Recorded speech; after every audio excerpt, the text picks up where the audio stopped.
All right, what's going on, everybody? Zombies here again, and today we're back with another Marvel Snap video. So today we return to the tier list. Took last week's video off because we got a patch right as the tier list came out, so a little bit unfortunate timing as things kind of were shaken up a lot between the changes we got in the patch and Kitty Pryde being reintroduced to the game. A lot has changed in a very short amount of time. So today we're back at it, taking a look at what the game is looking like after these recent changes. Before we dive on into the tier list, do want to mention checking out the article from Den, link in the description. He puts a lot of work into these tier lists, so if you want a bit more in-depth information about the decks or why things are ranked what they are, highly recommend checking out the article, link in the description as always. So, taking a quick look at the tier list, Tier 1, we have Good Cards Wave, Iron Patriot, and Sera Control, rounding it out as the big three. Tier 2, pretty big Tier 2. We have Good Cards Stature falling down a little bit, Bounce rising up through the ranks with Kitty Pryde's return, Sera Surfer continuing to put up decent results, Lockjaw Thor and Lockjaw Thanos both hanging in there, Galactus still very decent, very popular, She-Hulk Monkey stuff, and the Kitty Control and the Thanos Control archetypes rounding it out in our Tier 2. Tier 3, a little bit smaller here with Discard Dracula, Electro Ramp, Devil Dino Darkhawk, and Shuri, and then Tier 4 with Hella Discard, Cerebro 2, Dino Collector, Atuma Destroyer, and Mr. Negative, as well as some budget inclusions at the bottom. So let's dive into the decks here and talk about how things have changed in the wake of the recent Snap patch. Starting off here with our first deck, the Good Cards Wave deck, which is replacing the old Doom Wave. A lot of the core of this deck is staying the same. However, a lot of people were thinking, oh no, Wave got changed. What are we going to do with these Wave decks? We can no longer run our She-Hulk or our Death. Turns out, this was actually maybe more of a buff for Wave than a nerf. And that is because Wave now acts as a pseudo Sandman, locking down the final turn of the game, whereas previously you were able to fight through it a bit more easily with cost reduction such as Zabu, Sera, or just natural cost reduction on cards. So while this change may have removed the She-Hulk and Death aspect of the equation, it's actually made Wave quite a bit stronger in terms of limiting what the opponent can do on the final turn. And that ends up being very, very relevant to the direction we're seeing the meta trend in, which is a big reason why this deck is still finding so much success after the recent changes. We do see a little bit of variation here. Leader definitely capitalizing on the fact that Wave now locks down the opponent a bit more effectively, and you can really benefit from being ahead going into the final turn, as there aren't really any sneaky ways to get around it anymore like there used to be. This is also especially relevant because Kitty Pryde released, and Kitty Pryde has been having a lot of success, and unlike other most new cards entering Marvel Snap, her usage has been very high because she was given out to everyone for free. This is actually the first time we've seen them introduce a new card to the game that everyone has access to without jumping through any token shop hoops. Since the Kitty deck is all about bouncing and playing low-cost things, Wave ends up being super duper powerful, especially with the new version of Kitty no longer being able to be left on the board and having to be replayed every single turn unless your hand is full in order to maximize the power of her effect. Iron Lad continues to make waves here and just seems to be very, very powerful in these decks that have a critical mass of good effects for them to copy.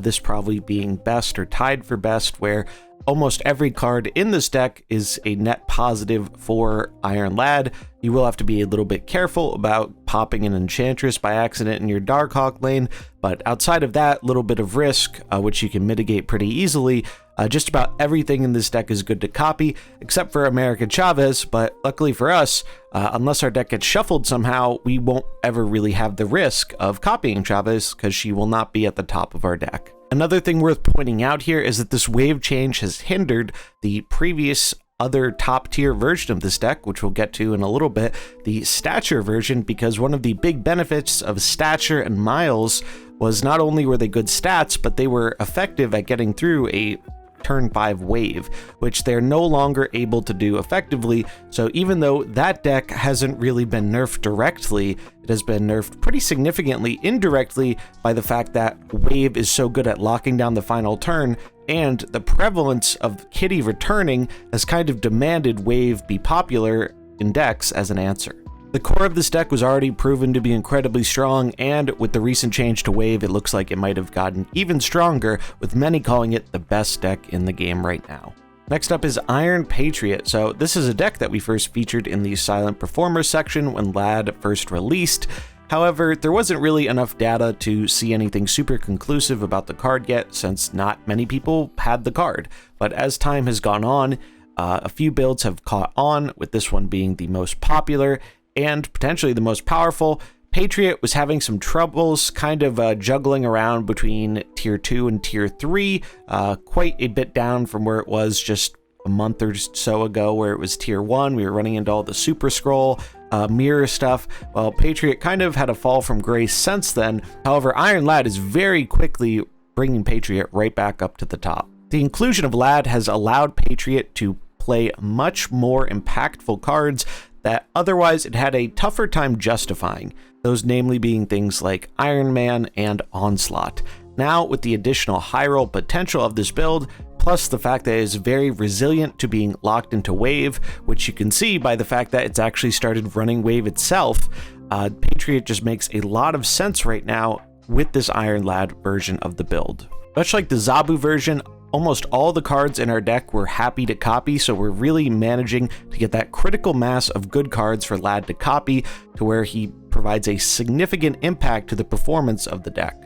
Another powerful aspect of Lad is he helps us spread out our ongoings a bit, which makes us less weak to Enchantress, which was one of the biggest problems Patriot was dealing with in the past. Wave is also used not as a lockout piece, but also just a form of ramp in this deck, as we are leaning into a heavier curve to get that extra value out of Iron Lad. So sometimes just ramping out a Doom or an Onslaught with Wave can be a pretty appealing play, especially since this version of Patriot is a bit lighter on its early game cards. While this version of the deck is a bit more passive in its first few turns, it makes up for that by having much more explosive final game states, and for that reason, it has made its way to tier 1 this week. Next up, Sera Control continues its reign of dominance. However, it got a very new and very powerful addition this week in Kitty Pryde. And surprisingly, Pryde is proving to be more impactful than this build than even in the bounce deck she is completely built around. Even with the changes to Wave being pretty bad for the Sera deck,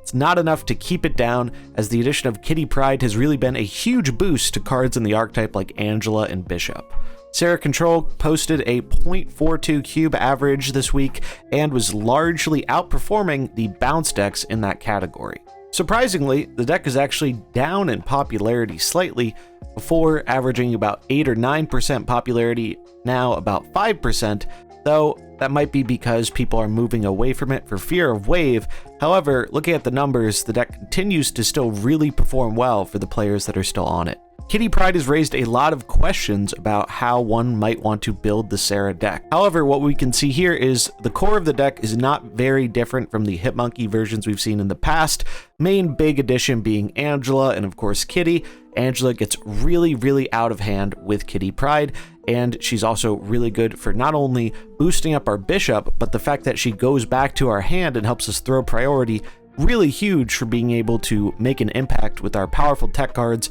such as Shang-Chi, Enchantress, and Killmonger.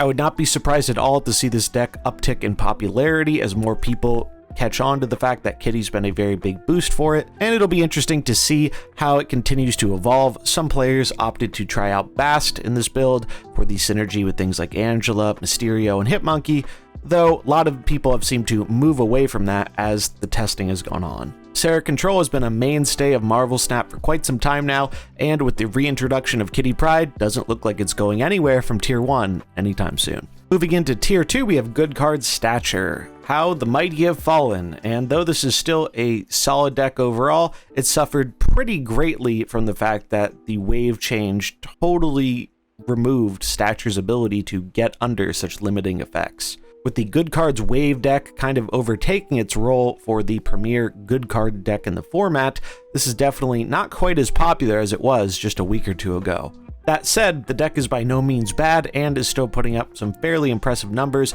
averaging a 0.29 cube rate overall, so still worthy of the top 5 decks in the metagame, even though it is no longer number 1. There's not too much to say about this archetype that we haven't already said before, other than noting the addition of Iron Lad, who, much like in the Good Cards Wave deck and the Patriot deck that we just looked at, is ran here for the abundance of powerful effects that it can copy while maintaining a good tempo play, and being able to be cheated out as early as turn 3 with Zabu. Worth noting that this version of the list is opting to remove tech cards. Tech cards used to be kind of popular in this version, running at least Enchantress or Shang-Chi, if not both of them. However, players have seemed to have some diminishing returns with those cards in recent weeks, so a lot of them are opting to drop them from the build. I imagine players will continue to play this deck for the foreseeable future, as Black Bolt Stature stuff still very strong, and the good cards core obviously still one of the better things you can be doing in Snap right now, but I would not be surprised if people continue to lean more heavily on the Wave version,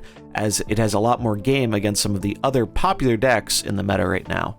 Next up we have Bounce. So Bounce is finally making its return with the addition of Kitty Pryde to the deck, and she has proved to be a huge boon to this style of archetype. With Kitty's return, Bounce almost effectively doubled its cube rate compared to last week, going from a lower down tier 3 deck to a high tier 2 contender. This week, it's mainly been ranging in the 0.25 to 0.3 cube rate bubble, which puts it among other good decks we see here in tier 2, such as the list we just looked at, Sera Surfer, and Lockjaw, which we'll look at in a minute. There's still a lot of experimentation going on with this archetype, but the numbers are really high in terms of players trying this out, and that probably shouldn't be surprising given that Kitty is a very unique situation where everyone is going to get to play with this exciting new card, and the fact that the list is fairly budget friendly, being comprised of mainly Series 3 cards with the exception of the recent pass card Hitmonkey. The one thing that's holding this archetype back a little bit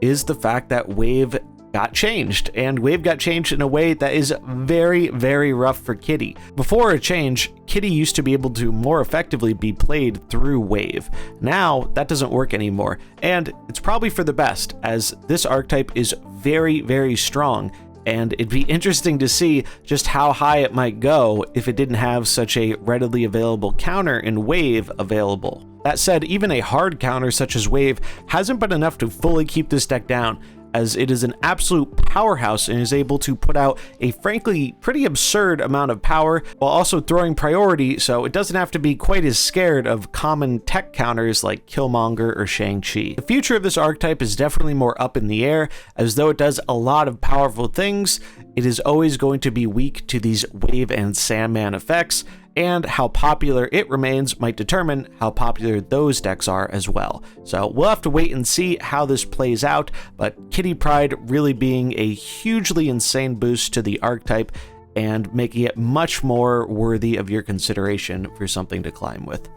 Some players have also been experimenting with a Moon Girl Death version of Bounce, utilizing that new cost-reduced death to take advantage of the Kitty Pryde synergy in the early game and then close out with multiple deaths. Another reason this deck has been considered is because of the fact that it gets to run Killmonger, which can be very impactful in the mirrors if you manage to throw priority versus other Kitty decks.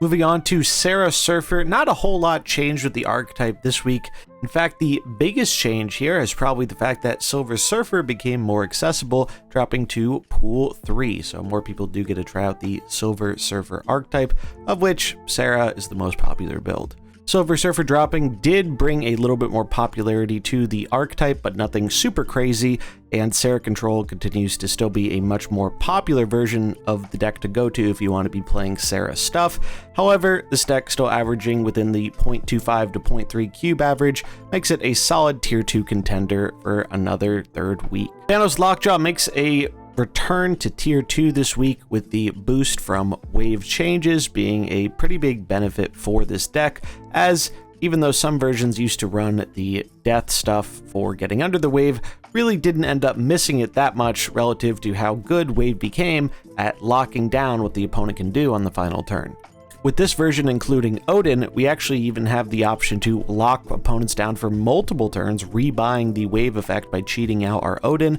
which can be a very powerful thing to do, especially against decks like the Kitty Pride decks, which are trying to play a lot of cards every single turn if they can. Right now, the cube average for Thanos isn't looking absolutely fantastic at a larger sample size, but this has kind of always been how it's been for Thanos, as the archetype is very prone to making subtle mistakes that aren't always obvious but can cost you quite a bit in terms of your win rate and cube rate. Still though, it did manage to have a 0.3 average cube rate, with many notable players having a lot of success with it, like the #1 Thanos man himself, Lambie series, so definitely warranting its spot in tier 2 this week, up from where it was before. The fact that we're able to put out a ton of power via cheating things out via Lockjaw or just ramping into them with wave, while also limiting the other powerful decks that are trying to make use of a bunch of cheap cards like Sera and Kitty, definitely makes this deck a solid choice for the current metagame. It's also helpful that this does well into the decks that are trying to counter Kitty with things like Wave and Sandman. As you can see, the deck really has no problem playing one card a turn in the later stages of the game. Thanos is not the only Lockjaw deck though that continues to put up decent results, with Thor Lockjaw still being a very solid choice, and opting to go the same way as Thanos in terms of incorporating wave into its build, not only as a source of ramp for some of our big things if we don't have access to our Lockjaw, but as a way of locking out these decks that are trying to play a lot of cards on the final turn. Not too much has changed with this archetype in recent weeks, but now, with the inclusion of Wave, we can definitely justify running something like Leader, which already has synergy with Odin, but is even better now that the opponent is forced to only play one card during their final turn if we wave on 5. Galactus making an appearance in tier 2 this week as well, where it is seeing some benefit from the fact that Cosmo, one of the more prevalent counters, is no longer as popular as it was a few weeks ago. Its cube rate has been rising with a 0.23 cube average, which is pretty close to a lot of the other decks that are in tier 2, and fairly higher than we normally see from these Galactus style decks. Galactus is another deck that really isn't bothered by the fact that players might be trying to wave going into the final turn, and can even benefit from the fact that maybe more ramp decks popping up to counter Kitty Pride actually helps enable being able to cheat out Galactus earlier without having to actually worry about finding the ramp for yourself.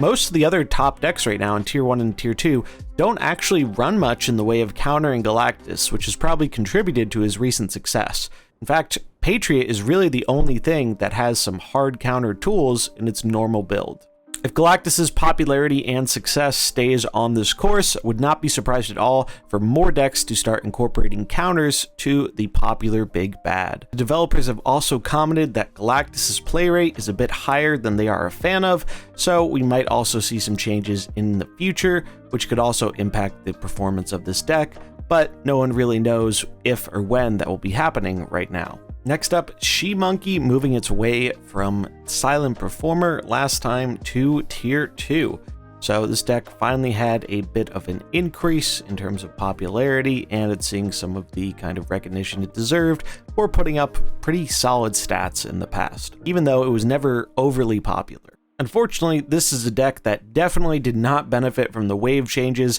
as She-Hulk is now struggling to get under the card that once was a core staple alongside her. As such, the cube average is a little bit worse than it was previously, but still eking out just above a 0.2 cube average, so enough to be considered here in tier 2. The build has been experimented with more with the addition of Kitty Pride, so definitely a deck worth keeping an eye on to see how it evolves and if it can overcome the amount of wave in the meta. Another deck making its way from the Silent Performers to tier 2 is the Naut deck, and kind of similar stuff going on here that we were seeing before. One notable thing to mention is that though this deck has trouble with wave now, the fact that we are trying to go the magic route to get a turn 7 means that most players will be playing their wave on turn 5, will get an extra turn on turn 5, and then unless they have an Odin, they won't be able to effectively rebuy that wave effect, so it'll be much less of a problem when it comes to turn 7, where we try and drop our Infinite as well as our She-Hulks. Kitty Pryde ended up joining in on this list as she seemed like a natural fit to give the deck an alternate game plan where if we don't draw our She-Hulk or our Infinite, we can still do big powerful things, and we were never really spending all of our energy in one turn anyway with this deck a lot of the time, so she's very naturally easy to weave into the curve. And like mentioned before, magic being able to help us get through the turn 5 wave lock naturally makes Kitty a bit easier to get away with in this style of shell. Plus, we can make more of them with Moon Girl. The more kitties, the merrier. Another deck we have here is Kitty Control, this one borrowing some elements from the Sera Control style, leaning on those powerful tech cards like Shang-Chi and Enchantress, with a little bit heavier top end, and also stealing the Miles Morales tech from some of the other good card piles, given that we have Jeff and Nightcrawler, and Polaris to help enable getting him down to a nice cheap 1 cost. This is obviously a very new version of the build and is likely to go under further refinement, but this seems to be a jumping off point if you like the control style with Kitty without having to rely on Sera. Rounding it out for tier 2, we have 2 more control decks to look at, both of which are trying to leverage locking down some lanes, first of which being Thanos Control, using Spider-Man and Professor X to help close out the game. Professor X is especially powerful in this style of deck, as we can ramp it out on turn 4 with the Time Stone, ends up taking opponents by surprise. We have a few different ways of filling up the opponent's board with things like Titania, moving stuff around with Polaris, Green Goblin, Hood, and Viper acting as more ways to fill the opponent's lane up with stuff that they might not want and hopefully lock them out of a lane. And then we have some big stuff to help win the game for us outside of our lane locking, with Devil Dino going tall as well as Thanos, and Blue Marvel providing a path to go wide. And we have Enchantress rounding it out as our tech card of choice, though you could consider other cards in that slot, such as Valkyrie or Shang-Chi, depending on your preference with the build and what you're running into. And rounding it out for our final deck of tier 2, we have the Nebula Control with the Guardians. This is an archetype I've been particularly fond of myself, seeing a lot of people trying it out, and it's really cool to see the Guardians having some success during their namesake season. So the idea with this is we are running all 3 main lane control cards, Storm, Spider-Man, and Professor X, so lots of ways to lock down lanes, which naturally is going to make our Guardians that much better. So by knowing where the opponent's more likely to play, we can guarantee we're going to get our stat increases,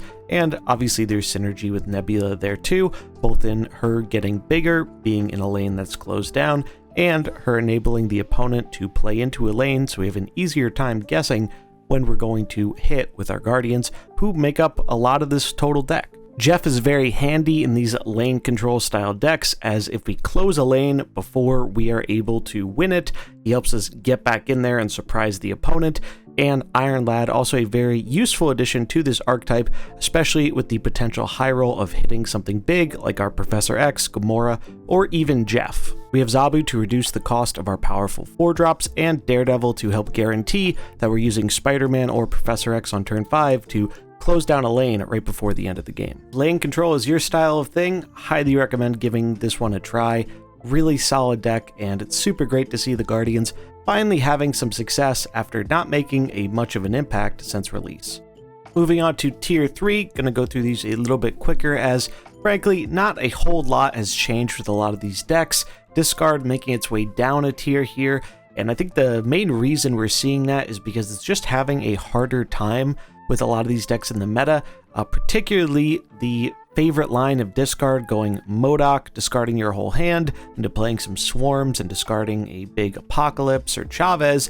doesn't work as well when your opponents are often running Wave, so we end up getting those Swarms cluttered in hand, which is unfortunate. And the fact that these new Kitty decks are going a lot taller than some of the previous decks we have seen in the past, so discard kind of having a little bit of trouble with how things are starting to shift in the new metagame. Some players are choosing to revisit Electro Ramp with the changes to Wave, and we are seeing a combo comeback that players toyed around with a while back, which involves using Black Widow into Wave into Odining that lane, so you give your opponent another Widow's Bite, which they aren't able to play on the subsequent turn, Obviously, very powerful strategy against those decks that are trying to play a lot of cards, and Sandman also giving you a bit of redundancy against those same style of decks, while we have a lot of ways we can play under these effects without any problem. Trying out the Black Panther combo again, and Leader obviously getting a little bit better than he used to be with this new wave. Dino Darkhawk continues to make a fall downwards where it's just not doing the best things you can be doing with a lot of the powerful cards here. It's not a bad deck by any means, but a lot of the other Darkhawk decks just seem to be performing much more consistently than this version, and since they use a lot of the same cards, seems a lot less people are choosing to play this version of the deck, since it just doesn't have that same consistency factor that we were seeing with some of the other Darkhawk decks in the higher tiers. Some players have started to experiment with the old version of Shuri, however opting to add in Kitty, Pride, and Angela as another thing for the deck to do if we don't have the Shuri plan, and it also works with the Shuri plan, as if we've been playing Kitty Pride in the early game, doubling Kitty can be really big and sometimes unexpected on the final turn, while we still have access to the powerful things Shuri has always done, such as doubling up on She-Hulk or Red Skull to copy with a Taskmaster on the final turn. Rounding it up with tier 4, not much to say here. Things are pretty similar to the last time we looked at them.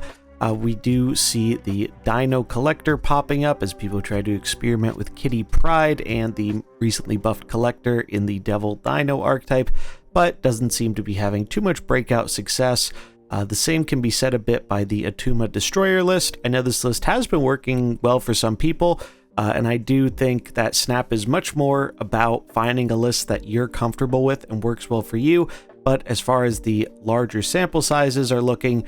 doesn't seem to be that much of a meta breaker right now. Lower down here, and then Mr. Negative. Mr. Negative's been having a rough time for a while, and it looks unlikely that that is going to change anytime in the near future. And that's going to wrap it up for this week's Marvel Snap Zone tier list. If you want more information about any of the decks, just want to grab some codes or some justifications on why things are where they are, definitely recommend checking out the article in the link in the description below. But that is going to wrap it up for this one. We'll be back next week seeing how things continue to evolve and if Kitty Pride and Wave will continue to shape the meta, or if some other new brews, maybe with High Evolutionary, can disrupt these two dominant forces in Marvel Snap. That's going to wrap it up for this video. I hope you enjoyed it. If you did, remember to like, comment, and subscribe, and stay tuned here at Marvel Snap Zone for all your Marvel Snap content. I'm Zombies. I'll catch you in the next one.